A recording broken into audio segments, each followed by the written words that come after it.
Right now we are checking for an elevated hip seated. A lot of the time you will find discrepancies between an elevated standing hip and an elevated seated. So that will tell you whether this issue is coming from leg length discrepancy, structural, or if it's more functional. A lot of the time, if it's the same hip, you know it's all QL in there, and iliopsoas and all that jazz. But this is really just for you to take into account and know. Also important is if they are on a massage table that they're not seated on the seam. So he's scooting a little further where it's a little more even. Also if they have pockets, making sure they don't have anything in their pockets that can elevate one hip or the other. Obviously not crossed feet.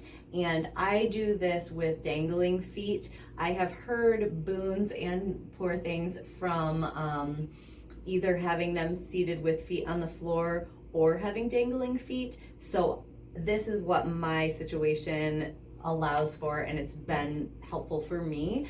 I would say if you have a hydraulic table or you have the space for both tests, I would just do both tests, but this tends to work just fine. So anyways, we're gonna have him relax his arms and kind of just sit naturally.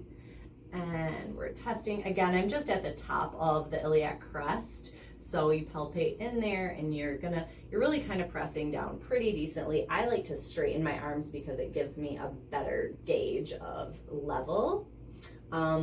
He is pretty even. What I can notice here is that his left hip does not feel quite as tight as it did when he was standing. So that tells me that it's just a little more contracted and strained when he's standing. So that is something to note.